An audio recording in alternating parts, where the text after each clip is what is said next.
because I like telling stories, and it's kind of compulsion. It's something I always thought I'd want to do, but never thought I would do. And now I do it for a living. I find the idea of not doing it quite difficult and odd. So I just think even if nobody published me, I'd probably do writing anyway because I enjoy it so much. I write partly because it's an obsession and a compulsion. I have to write, otherwise I don't feel I'm fulfilling who I am as a human being. But it's also, I just am possessed by these stories that nobody else has and only I can tell them, so that's why I write.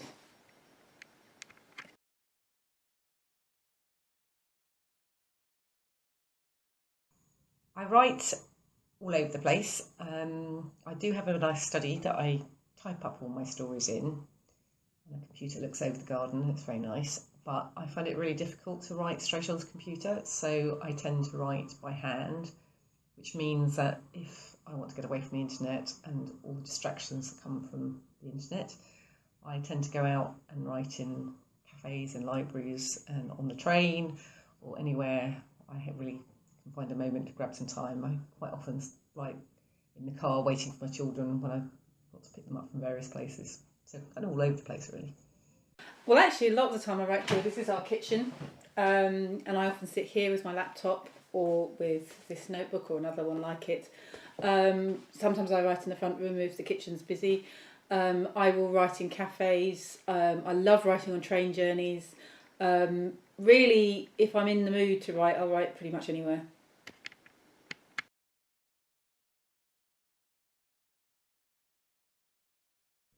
I'm not disciplined enough, so I don't write every day. So I often spend weeks getting going on a story, and then I run out of time, and it's all a bit panicky. And then I write really, really fast at the end, and I think, why did I waste so much time at the beginning when I could have done this in a much more calm and managed way? So I would like to be able to do that better. I also have a terrible habit of writing just this, just that a lot, so I have to get rid of lots of justs in my stories. I always want to get the story out. I'm so desperate to get to the next stage of the story, so I have a tendency to rush from one scene to the next, not necessarily making it very continuous, and also meaning that language can be very, very banal and really poor. Pretty much in my first edits are really, really rubbish because of that. So that's something I have to fight, is to try and make every sentence count.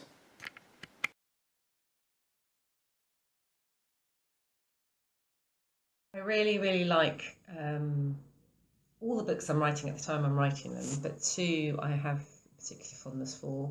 One is The Summer Season, which was my fifth book, because I used a lot of research that I'd done on family history to weave into the story, and I liked the idea of Knot Garden, which I created, which was based partly on a story about the house my husband grew up in.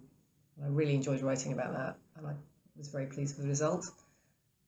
But probably my favourite bit of writing that I've done is the last book that came out, which is Make a Christmas Wish, which is about a ghost and is quite a sad story, but I hope a hopeful one. And I just really enjoyed writing it because I created this whole underworld and ghosts living with us, and it was just a blast right from start to finish. It's a story called At Home with the Wilsons, which I was originally published about 6 years ago in a now defunct digital magazine, but was recently republished in the Oxford Times magazine, so I was really pleased with that.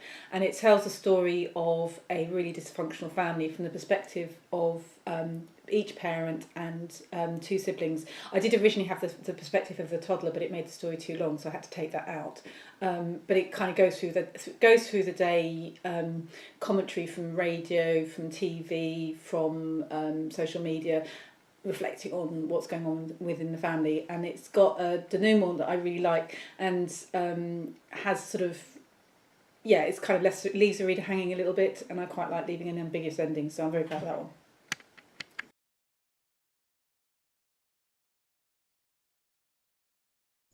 Well, it's very exciting because this is my new book and it's my 10th book, which is extremely exciting, and it's called It's a Wonderful Life, and it's about somebody who is quite happy in their life, but then something happens that makes them look at everything that's happened to them, and she gets a little bit distracted and meets somebody who was very important to her a long time ago, and it's a little bit of wondering about the path you didn't take and what would have happened if you had. wrapped up in a whole load of family misunderstandings and parents who aren't behaving the way they should, and a husband who's struggling to get on with his son, and a sister who's coming to terms with her love life and being a lesbian and how to tell her parents, and all with a very Christmassy theme. So it starts at Christmas with a family that falls apart with a terrible shock that comes to them, and it follows the characters through the year and then ends up at Christmas when hopefully everything will be resolved. This is Echo Hall, which, as you can see, is currently in unpublished form. I'm signed with the publishing company Unbound, who crowdfund books and make them happen. So what I'd like to do with this is turn it into something like this. A really fantastic book called The Wake by Paul Kingsnorth that was published by Unbound a couple of years ago. He did what I'm doing, which is I'm looking for people to back my work and support it. Why would you want to back this book? Well, I hope it will be of interest to you. It tells the story of 3 generations of women who experience love, loss and conflict during times of war. And the 3 wars concerned are World War One, World War Two and the Gulf War in 1991.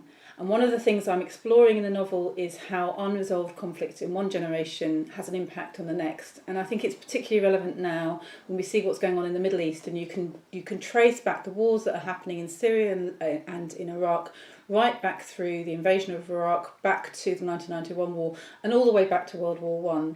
And so at a time when we're remembering World War One, I think it has a particular poignancy and relevance, and I hope you might be interested enough to back it. So please do back this book. And one thing you can do in order to do that is to pledge to have a cup of tea with me and Julia, and we can tell you more about who we are, what we write, and the differences and similarities between us. Thanks for watching.